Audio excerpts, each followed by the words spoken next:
At Method, we're a high-end visual effects boutique.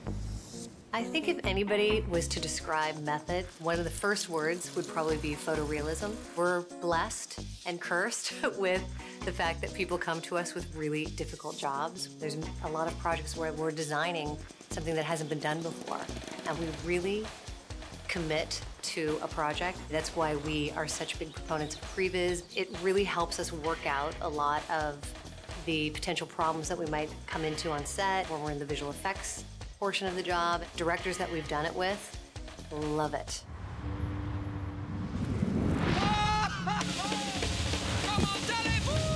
For this Pepsi commercial, Maya was a huge help before we even shot it. One of the things that was really important for this project was prevising it. Some of these shots, we had a ball bouncing off a concrete pillar, getting hit by a train, and we had to make that in a camera move. We had to basically make the whole commercial before we make the commercial. Once we had done that, we were able to extrapolate the camera data and the animation data from Maya and input it into a MoCo rig that we were using on set. We ended up blending the rig move and the camera move, and then using some clever programming, we were able to get scripts out of Maya that we were able to give straight to Flame. And it was cool because the way it worked, it was a real back and forth thing where once we changed the animation of the ball, we could just re-render the script and give it to the Flame people. We've created a pretty good pipeline from Maya to Flame. One of our engineers figured out a way to take the 3D track from the background, and then with the animation of the ball they created in Maya, and marry that with the 3D track of the foreground plate to create a Flame action setup. So the guy was exactly proper scale to the ball. One of the biggest things in commercials is deadlines. Render layers are unbelievably useful.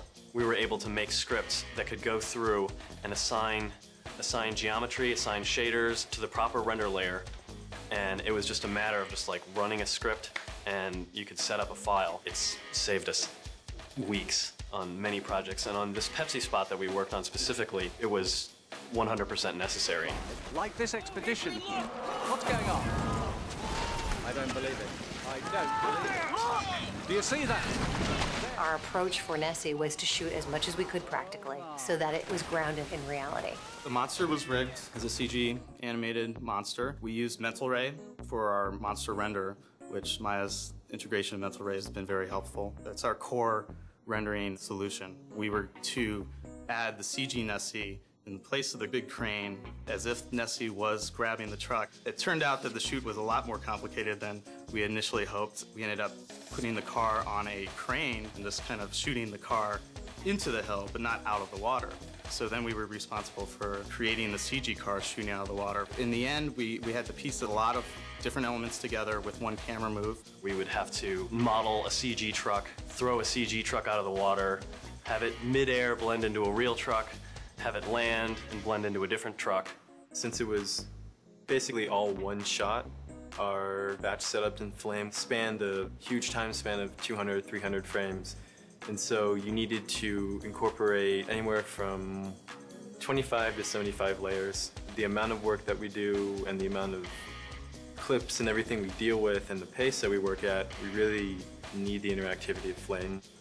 Clients are asking for things to be done often in a shorter time frame, so we need to address that in certain ways. There are two really important factors. There's the tools that you're using and the talent.